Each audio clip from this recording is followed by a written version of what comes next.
अस्सलाम वालेकुम dear students. आज हम चैप्टर नंबर 6 का लेक्चर नंबर 3 यानी कि properties of crystalline solids discuss करेंगे। ये फर्स्ट ईयर का चैप्टर नंबर 6 है। ठीक, तो मैं पहले फुल स्क्रीन कर देता हूँ, स्लाइड शो पे चला जाता हूँ। Okay, properties of crystalline solids. Properties of crystalline solids.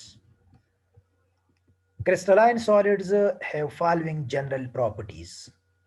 General properties का मतलब ये है कि ये बहुत सारे क्रिस्टल पे एप्लीकेबल होगी। ठीक है, ये स्पेसिफिक नहीं है, एक क्रिस्टल सिस्टम के लिए नहीं है, बल्कि बहुत सारे क्रिस्टलाइन सिस्टम पे एप्लीकेबल होगी। और ये प्रॉपर्टीज डिस्टिंग्विश करता है क्रिस्टल्स को अमार्फस सॉलिड से। ठीक, तो इन प्रॉपर्टीज में प्रॉपर्टी नंबर फर्स्ट क्या है? सिमेट्री। सिमेट्री क्या है? Listen very carefully. और ये अल्फाज आप लोगों को शुरू में थोड़े से मुश्किल लगेंगे, लेकिन आज का ऑलमोस्ट फुल लेक्चर इस सिमेट्री पे होगा। सही, सिमेट्री की मीनिंग है, आम अल्फाज की मीनिंग है ब्यूटी, लेकिन क्रिस्टल्स के अल्फाज में इसकी मीनिंग क्या है? इसकी मीनिंग है means proper arrangement of particle. Proper arrangement of particle. ठीक, और क्या क्या मीनिंग है? The invariant of an object to any various transformation, including reflection, flipping, or rotation or inversion, is called symmetry. किसी ऑब्जेक्ट का, और इधर ऑब्जेक्ट है क्रिस्टल, किसी क्रिस्टल का, किसी क्रिस्टल के अपीयरेंस में चेंज महसूस ना करना, किसी क्रिस्टल के अपीयरेंस में चेंज महसूस ना करना जब हम उस क्रिस्टल को दो इक्वल हाफ में डिवाइड कर दिया, या उसको हम फ्लिप कर दे, या उसको हम रोटेट कर दे, या उस पे इन्वर्जन करवा दे। अब ये क्या चीज़ें है, तो इसका डिटेल आज के लेक्चर में हम पढ़ेंगे। तो किसी क्रिस्टल के अपीयरेंस में, किसी क्रिस्टल के अपीयरेंस में चेंज महसूस ना करना जब हम उसको या तो दो इक्वल पार्ट में डिवाइड कर दे, रिफ्लेक्शन, या उसको 180 डिग्री पे, 180 डिग्री पे फ्लिप कर दे, या 180 के अलावा किसी दूसरी डिग्री पे रोटेट कर दे। ठीक, या उस पे इन्वर्जन करवा दे। तो ऑब्जेक्ट का मतलब क्रिस्टल में चेंज महसूस ना करना, इन तमाम काम करने के बाद इसको क्या कहते हैं? सिमेट्री कहते हैं। ठीक है, सिमेट्री मींस, अब ये जो तीन ऊपर अल्फाज थे, ये जो है बुक से हट के थे, लेकिन अंडरस्टैंडिंग के लिए बहुत ज़रूरी थी, इसीलिए मैंने इधर पुट की है। अब ये बुक के सेंटेंसेस है। ठीक है, इधर से सिमेट्री मींस द कंसिस्टेंसी और द रिपीटिशन। ये रिपीटिशन बहुत इंपॉर्टेंट है। ठीक, अच्छा, repetition of what? Of something. Repetition of something. तो ये समथिंग क्या है? समथिंग का मतलब है क्रिस्टल से बिलोंग करने वाली चीजें। The repetition of something of a crystal. अच्छा, तो ये समथिंग है क्या? तो ये समथिंग है। ये जो चार चीजें आप लोगों को नजर आ रही है, इनके नेम और ये मैं अब ये समझाऊंगा आप लोगों को। A crystal possesses number of something. ठीक, number of what? Number of things. Crystal में क्रिस्टल ये फॉलोइंग चीजें रखता है। कौन कौन से? नंबर फर्स्ट, फेसेस रखता है, क्रिस्टल्स के फेसेस होंगे। क्रिस्टल में एजेस होंगे, एजेस। क्रिस्टल में एजेस के दरमियान, फेसेस के दरमियान एंगल होगा, इंटरफेशियल एंगल। ठीक, और क्रिस्टल के कॉर्नर्स होंगे, वर्टेक्सेस। तो इनका बार बार रिपीट होना, इनका बार बार रिपीट होना, एक जैसे नजर आना, ये सिमेट्री कहलाता है। ठीक, अच्छा, तो ये जानने के लिए हम दूसरे स्लाइड पे जाते हैं। उधर ये मैंने पिक किया है, ये आप लोग देख लें। अच्छा, ये हमारे पास क्यूबिक क्रिस्टल है। ये क्यूबिक क्रिस्टल का स्ट्रक्चर, शेप है। ये इसमें फेस है, फेस, ये देखो फेस। कितने फेसेस है? 6 फेसेस है। क्यूब में हमारे पास 6 फेसेस होते हैं, 1 2 3 4 5 6। ठीक है, आप लोग अपना क्यूब, आप लोगों के पास जो क्यूब है वो देख लें, उसमें आप लोगों को 6 फेसेस जो है आप लोग उसमें काउंट कर लें। अच्छा, कॉर्नर्स कितने हैं, वर्टेक्सेस कितने हैं, 8। 8 क्यूब में कॉर्नर है या वर्टेक्सेस है, 1 2। ठीक, आप लोग काउंट कर ले, टाइम इस पे वेस्ट नहीं कर सकते। और ये जो बॉर्डर्स है, ये जो एजेस है, ये कितने हैं, ये है 12 एजेस। ठीक, ये भी आप लोग काउंट कर ले, आप लोगों के पास जो क्यूब है इस पे आप लोग काउंट कर ले। और अब एंगल कौन से है, तो दो फेसिस के दरमियान एंगल को इंटरफेशियल एंगल कहते हैं। और ये या तो एक्स और वाई के दरमियान होगा, या वाई और जी के दरमियान होगा, या जी और एक्स के दरमियान होगा। और इनको हम नेम देते हैं, मतलब अल्फा, बीटा और क्या, गेमा। तो वापस स्लाइड नंबर फर्स्ट पे जाते हैं। ठीक, तो ये क्रिस्टल हमारे पास फेसेस, एजेस, इंटरफेशियल और एंगल और वर्टेक्सेस पे कंसिस्ट करता है। The repetition of these four things, the repetition of these four things जो इस सेंटेंस में आप लोगों को नजर आएगा, by what, by these operation जो हमने ऊपर डिस्कस की है वो इधर भी मौजूद है। ठीक, लेकिन अब ये बुक के अल्फाज है। बाय रोटेशन, रिफ्लेक्शन और फ्लिपिंग इज कॉल्ड सिमेट्री।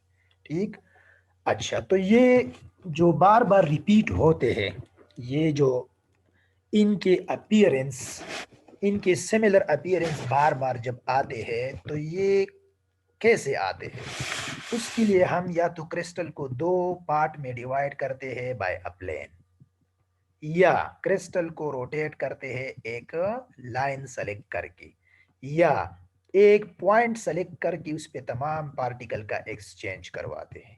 ठीक, अब ये तीन क्या चीजें कहलाती है, ये इसको कहते हैं element of symmetry. Symmetry in crystals में बी ड्यू टू, सिमेट्री या तो प्लेन की वजह से होती है, या एक लाइन की वजह से, या एक पॉइंट की वजह से होता है। ठीक, और इन तीनों को क्या कहते हैं, एलिमेंट्स ऑफ सिमेट्री कहते हैं। तो अगर आप लोगों से पूछा जाए एलिमेंट ऑफ सिमेट्री कितने हैं, तो 3 आंसर है।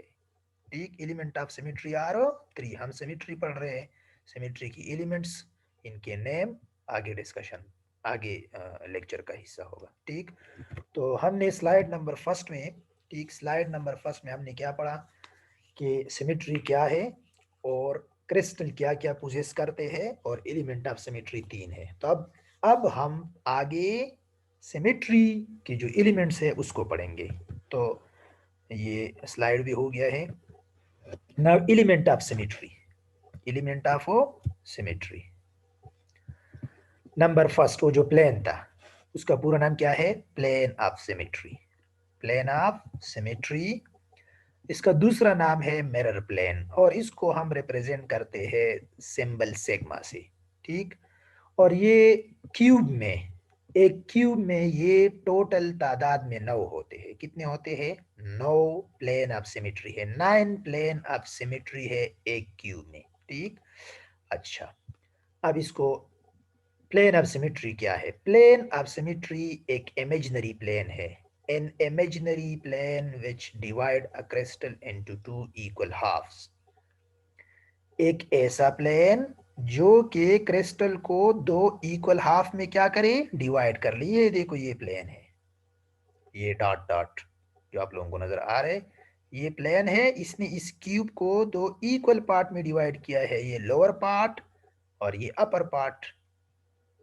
हम क्यूब को, जो आप लोगों के पास क्यूब है ना, ठीक, अभी मैं आप लोगों को बताऊंगा, आप लोग उसी तरह ही करेंगे इस पे। अच्छा, तो प्लेन ऑफ सिमेट्री क्या है, इमेजिनरी प्लेन है जो कि क्रिस्टल को दो इक्वल पार्ट में डिवाइड करता है।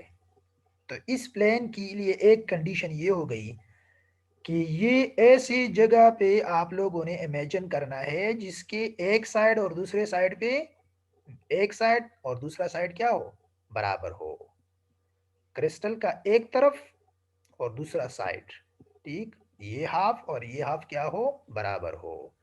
तो ये ऐसी जगह पे आप लोगों ने इमेजिन करना है। अब दूसरी जो बात है, इस प्लेन के लिए दो कंडीशन है। एक तो ये कि ये क्रिस्टल को दो हाफ में डिवाइड कर ले, और दूसरी जो कंडीशन है वो क्या है कि ये दोनों जो हाफ है, ये वाला हिस्सा, ये ऊपर वाला हिस्सा, इस एग्जाम्पल में ऊपर वाला हिस्सा, ये जो ऊपर वाला पार्ट है, इसको जब हम मिरर में देखते हैं तो ये इस जैसा नजर आना चाहिए। मतलब इसका ये नहीं, ये मिरर में जब देखते हैं तो वो जो मिरर में देखते हैं, फर्ज कर लीजिए मिरर हो गया इधर, ये 3 के पीछे, ये 3 के पीछे इधर मिरर हो गया। तो जब हम मिरर में इस साइड को देख लेते हैं तो ये जो इमेज है इधर, ये कहाँ पे नजर आना चाहिए, ये कैसे नजर आना चाहिए, इधर जो इमेज बनता है ये ऐसे नजर आना चाहिए। तो आप लोग फर्दर रीड कर ले, देखो, an imaginary plane, an imaginary plane which divide a crystal, into two equal halves. First condition ये है कि दो इक्वल हाफ में डिवाइड होना चाहिए, such that one half is the exact mirror image of the other. ये एक जो हाफ है ये दूसरे का क्या होना चाहिए, मिरर इमेज होना चाहिए। ये जो हाफ है ये इसका मिरर इमेज होना चाहिए, और ये जो हाफ है ये ऊपर वाला, ये इसका मिरर इमेज होना चाहिए। ठीक, मिरर इमेज का बेस्ट एग्जांपल क्या है, लेफ्ट हैंड और राइट हैंड।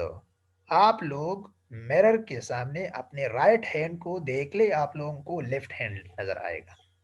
ठीक, तो देखो, आप लोग मिरर में अपने किस हैंड को देख ले, राइट हैंड को, तो वो नजर आएगा किस जैसा, लेफ्ट हैंड जैसा।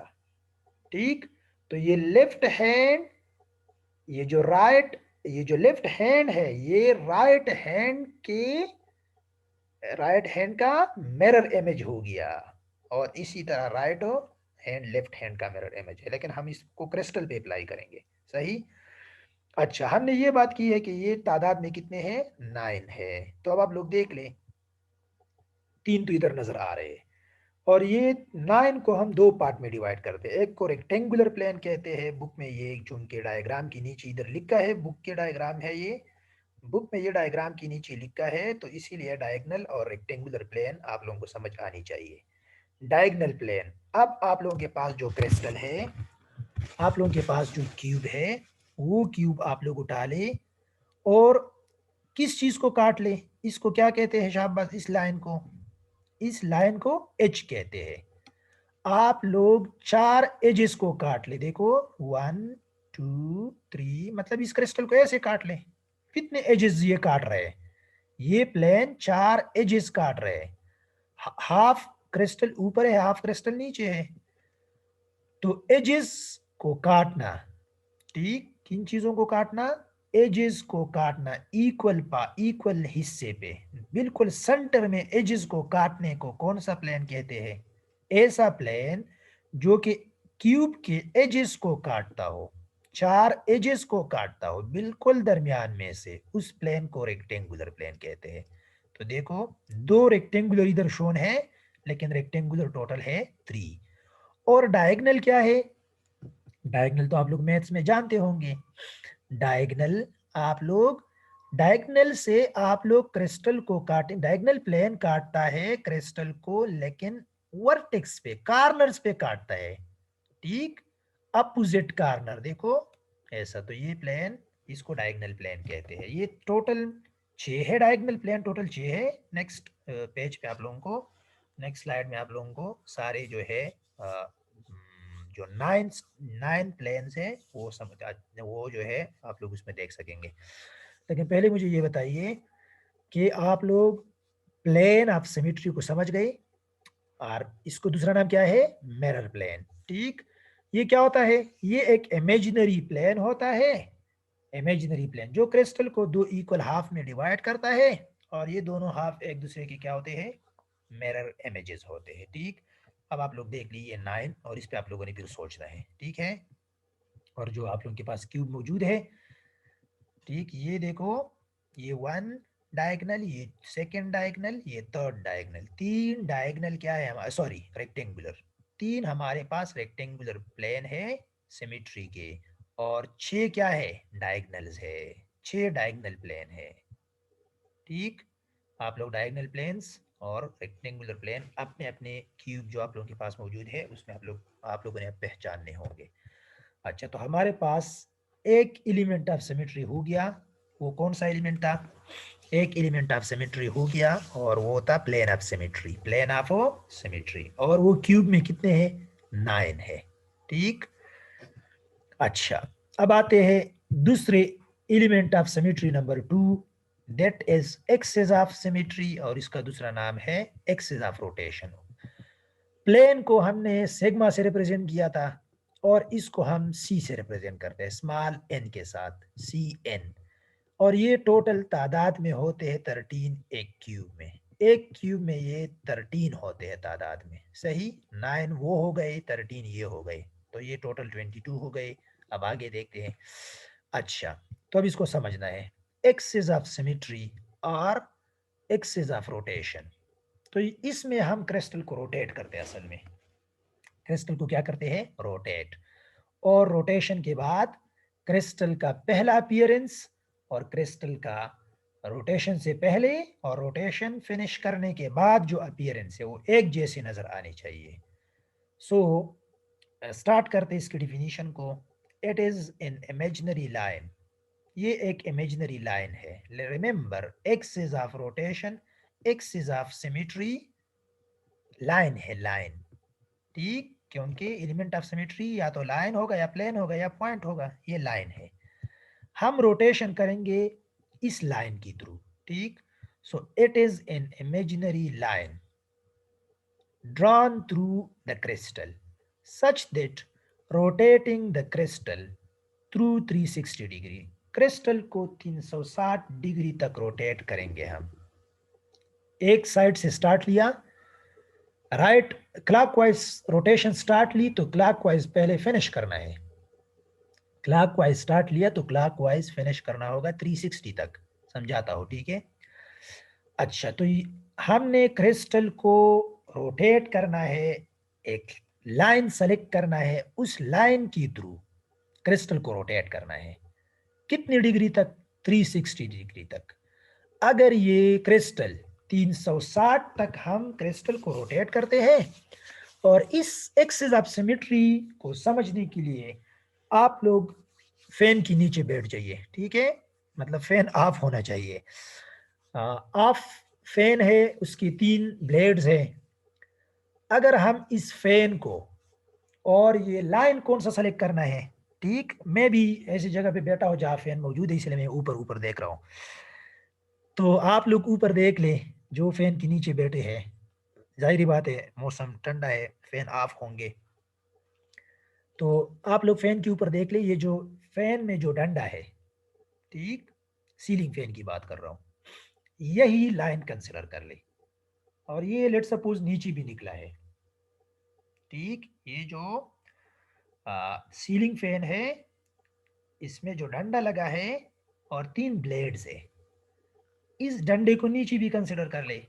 लेट सपोज आप बिल्कुल इस फैन के नीचे जो है बैठे हैं या खड़े हैं, और आपने ये जो रॉड है ये पकड़ा है और आप उसको रोटेट कर रहे हैं।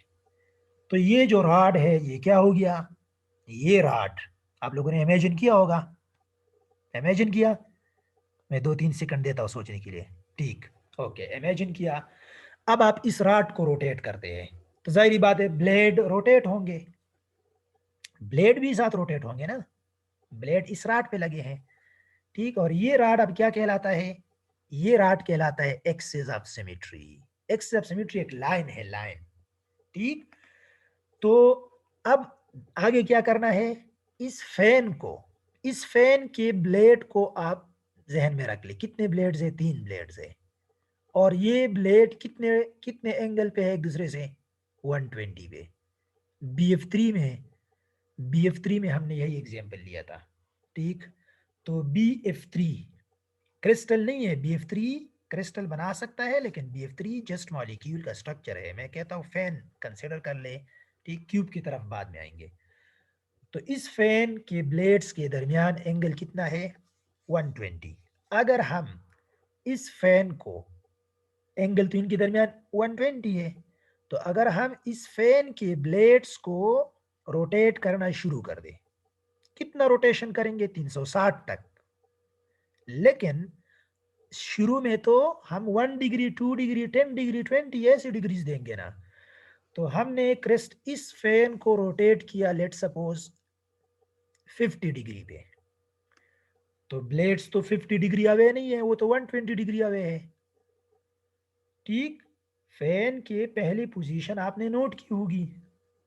जब हम इस फैन के ब्लेड्स को 50 डिग्रीज तक रोटेट कर दे, तो ये पहले वाले फैन के जो ब्लेड्स अरेंज थे उससे ये डिफरेंट नजर आएगा, उससे ये डिफरेंट नजर आएगा, मतलब उसका पोजीशन डिफरेंट जगह पे होगा।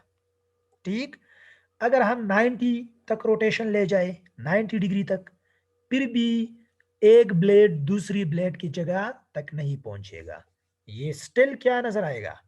डिफरेंट नजर आएगा। लेकिन अगर हम ये ले जाए कितने तक हो, अगर हम इसको ले जाए फैन को 120 डिग्री तक हो, 120 डिग्री तक हो, तो एक ब्लेड दूसरे ब्लेड को क्या करेगा? रिप्लेस करेगा। और जो पहला, जो फैन की पहली अरेंजमेंट थी और फैन की जो दूसरी अरेंजमेंट है, ये दोनों अपीयरेंस में एक जैसे नजर आएंगे। तो हम कितनी डिग्री तक चले गए? 120 तक। और फैन ने फैन ने सिमिलर अपीयरेंस शो किया, 120 पे सिमिलर अपीयरेंस शो किया, तो 240 पे दोबारा शो करेगा सिमिलर, और 360 पे तो आइडेंटिकल शो करेगा, हु बहू अपने जगह पे आएगा। तो 360 से पहले पहले कम से कम ये एक दफा अपने जैसा नजर आना चाहिए, और 360 तक कम से कम 2 दफा। ठीक, तो अब आप लोग इसको पढ़ ले और से। ठीक, अब आप लोग इसको पढ़ ले, लेसन आप लोग सुन ले। It is an imaginary line, जो हमने रॉड सेलेक्ट किया, थ्रू द क्रिस्टल। अब ये क्रिस्टल में भी सेलेक्ट करेंगे हम। It is an imaginary line passing through the crystal. ठीक, ये क्रिस्टल से गुजरता है, such that rotating the crystal through 360 degree, crystal को 360 डिग्री तक रोटेट करेंगे और देखेंगे कि 360 तक रोटेट करने में ये कितनी दफा अपने जैसे नजर आता है। हूबहू अपने जैसा नहीं, आइडेंटिकल नहीं। रिमेंबर, आइडेंटिकल तो तब होगा जब अपनी पोजीशन पे वापस आएगा, लेकिन हमें फर्क महसूस नहीं होगा। ठीक, एक ब्लेड ने दूसरे ब्लेड को रिप्लेस किया, लेकिन ब्लेड अपनी जगह तक 360 पे पहुंचेगा, अपने वापस अपनी जगह पे 360 तक पहुंचता है। ठीक है, सो अगर हम क्रिस्टल को 360 डिग्री तक रोटेट कर दे, द क्रिस्टल प्रेजेंट्स एग्जैक्टली, ठीक, द सेम अपीयरेंस, हूबहू उस जैसे appearance, more than once, more than once. ये क्रिस्टल की प्रॉपर्टीज है कि जब हम उसको 360 डिग्री तक रोटेट करते हैं आहिस्ता आहिस्ता, 1 डिग्री 2 डिग्री, तो ये एक से ज्यादा दफा अपने जैसे अपीयरेंस देते हैं। ठीक, और इस लाइन को क्या कहते हैं? इस लाइन को, जिसके जिसकी उस रॉड को जो हमने फैन में लिया था, उस, और हम इधर जो है क्यूब में भी ये लेंगे, एक्सिस ऑफ सिमेट्री कहलाता है, एक्सिस ऑफ सिमेट्री कहलाता है। अच्छा, तो अब एक्सिस ऑफ सिमेट्री कैसे ये एन फाइंड आउट करते हैं, मतलब सी एन, सी एन, जो क्रिस्टल जिस मिनिमम एंगल पे, जो क्रिस्टल जिस मिनिमम एंगल पे क्या देता है? सिमिलर अपीयरेंस देता है, उस एंगल को हम इधर लिखेंगे, ये आप लोग बॉटम पे लिख ले, वियर एन। ये जो एन है ये क्या होता है? It is 360 degree divide by degree of rotation. Degree of rotation क्या है? वो मिनिमम डिग्री है, वो मिनिमम डिग्री है जिस पे क्रिस्टल सिमिलर अपीयरेंस दे दे। तो फैन के एग्जांपल में एक ब्लेड दूसरे ब्लेड को किस मिनिमम एंगल पे उसका पोजीशन ऑक्युपाई करता है? 120 पे। तो हम 360 को किस पे डिवाइड करेंगे? 120 पे। तो 360 by 120 is equal to 360 by 120 is equal to 3। तो हम लिखेंगे C3। हम क्या लिखेंगे? C3। आप लोग देख ले, ये C3 मैंने पहले करवाया क्योंकि हमने पहला एग्जाम्पल फैन का लिया था। ठीक, और इस ये देखो, ये रोटेशन भाई क्या था? 120 डिग्री था। इसी तरह अगर हम एक ऐसा ऐसा ऑपरेशन करवा ले, एक ऐसा रोटेशन करवा ले जिसमें 180 डिग्री पे, कितने डिग्री पे? 180 डिग्री पे क्रिस्टल पहले वाले जैसा नजर आ जाए, तो हमने रोटेशन कितना किया? मतलब कितनी डिग्री रोटेशन के बाद? 180 डिग्री पे रोटेट करने के बाद अगर 180 डिग्री पे रोटेट करने के बाद एक क्रिस्टल अपने जैसा नजर आया, तो हम ये रोटेशन का एंगल है ये नीचे लिखेंगे और ऊपर क्या लिखेंगे? 360। डिग्री ऑफ रोटेशन 180, तो 360 बाई 180 इज इक्वल टू 2। ठीक, ये लिखेंगे हम C2 और इसका नाम है, देखो ये 2 इधर लिखना है, 2। टू फोल्ड सिमेट्री इसको कहते हैं, टू फोल्ड सिमेट्री। तो ये अल्फाज बुक में यूज हुई है, इसको आप लोगों ने समझना है। हमारे पास एक है two fold symmetry. Two fold symmetry क्या है? C2 कहलाता है। टू फोल्ड सिमेट्री का मतलब है 180 डिग्री पे क्रिस्टल का पहले 180 डिग्री पे रोटेट करने के बाद क्रिस्टल का पहले जैसे अपीयरेंस देना, इसको टू फोल्ड सिमेट्री कहते हैं। सही, तो आप लोग देख ले, if similar view appears twice, तो जाहिर बात है एक दफा 180 पे हो गया, दूसरी दफा किस पे होगा? 360 पे। 180 पे एक दफा एक जैसा नजर आया, 180 पे एक दफा एक जैसे नजर आया, तो दूसरा सिमिलर अपीयरेंस दोबारा 180 डिग्री पे आएगा, तो 180 प्लस 180 360 हो गया, और 360 तक रोटेट करने पे कितने अपीयरेंस हो गए? 360 पे रोटेट करने पे कितने? ट्वाइस। तो ये दो दफा हर वो क्रिस्टल जो 180 डिग्री पे अपने जैसा नजर आए, ठीक, अपने जैसा, तो 360 तक रोटेट करने पे वो दो दफा सिमिलर अपीयरेंस देगा। सही, तो दो दफा सिमिलर अपीयरेंस देना टू फोल्ड सिमेट्री कहलाता है। It is called two fold symmetry, also called diad. इसको क्या कहते हैं? डाइड एक्सिस भी कहते हैं। ये जो एक्सिस था ना, ये ऐसा एक्सिस है, ये दो सिमिलर अपीयरेंस देने वाला एक्सिस है, इसीलिए इसको डाइड कहते हैं, और इसको रिप्रेजेंट करते हैं C2 पे। और ये क्यूब में टोटल कितने हैं? अब ये सिंपल सिंपल, ये दीज आर 6 इन नंबर। ये जो 6 है ना, ये मैंने पुश्तों में बात की। अच्छा दानो, ये जो क्या है, ये जो नंबर 6 है ना, दीज आर 6 इन नंबर, ये तादाद में 6 है, ये तादाद में 6 है। क्या चीज है? मतलब हम क्यूब में से 6 ऐसे लाइन गुजार सकते हैं। कितने लाइन?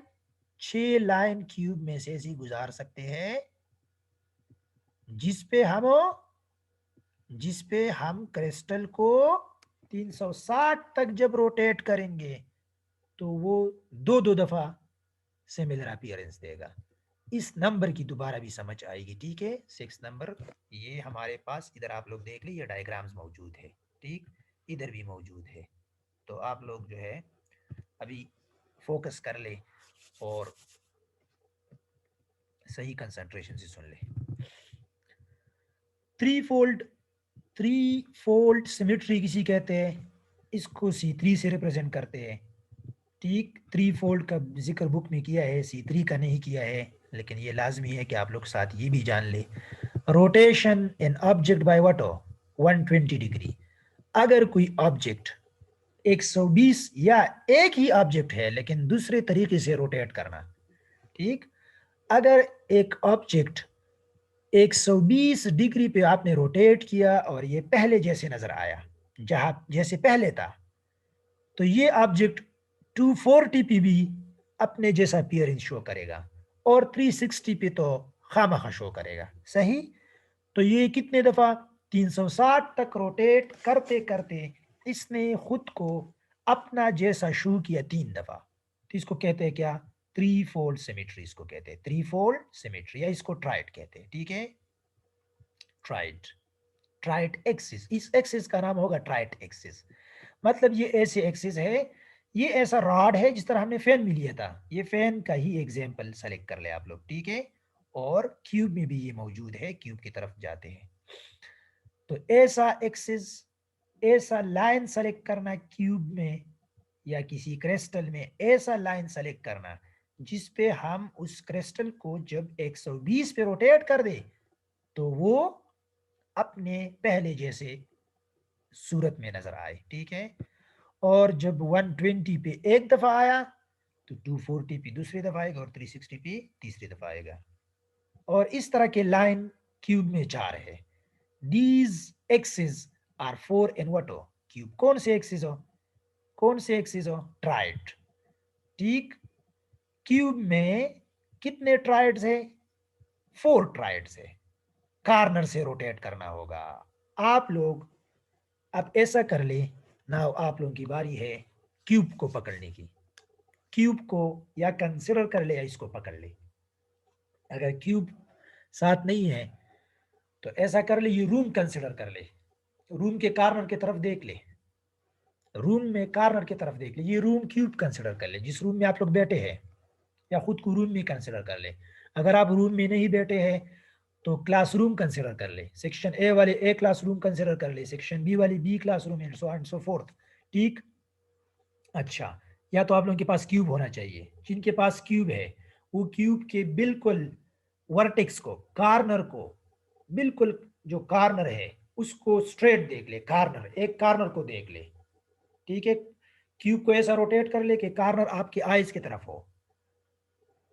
ठीक, रूम, रूम के कार्नर को कंसिडर कर ले, रूम के कार्नर को कंसिडर किया और खुद को रूम से अब बाहर कंसिडर कर ले कि आप लेट सपोज जिस कार्नर की तरफ आप देख रहे हैं उससे आप बाहर हैं और आप उस कार्नर को देख रहे हैं, तो आप जब इस क्यूब को रोटेट करेंगे, ठीक, आपने एक कार्नर अपने तरफ किया क्यूब में, एक कार्नर को अपने तरफ कर ले, एक कार्नर को, इधर डायग्राम मौजूद है, मैं आप लोगों को डायग्राम के थ्रू समझा सकता हूं, ये देख ले, C3 इसको कहते हैं, n इक्वल टू 3, ये C3 है। इस कार्नर की थ्रू क्रिस्टल को क्या करना है? रोटेट करना होगा। अगर आप इस कार्नर की थ्रू रोटेट करते हैं तो ये लाइन कहां से गुजरेगा? ये इस कार्नर और इस कार्नर से गुजरेगा, अपोजिट कार्नर से ये गुजरेगा। ठीक, तो जब हम क्यूब को इस एक्सिस में, इस लाइन को हम जब सेलेक्ट करते हैं और क्रिस्टल को रोटेट करते हैं तो ये जगह, ये वाला कार्नर और ये वाला कार्नर, C3 समझा रहा हूं, ये कार्नर और ये कार्नर ये अपने जगह पे रहेंगे और आपस में ये कार्नर क्या करेंगे? ये आपस में ऐसे जो है रोटेट होंगे। ये बाकी क्रिस्टल रोटेट होगा लेकिन ये दो, ये बाकी क्रिस्टल अपनी पोजीशन चेंज करेंगे लेकिन ये दो अपनी पोजीशन चेंज नहीं करेंगे। ठीक है, अच्छा, मैं छोटी वीडियो बनाने के लिए अब रिकॉर्डिंग ऑफ करता हूँ और आगे जो है दोबारा मैं रिकॉर्डिंग ऑन करता हूँ। Thank you.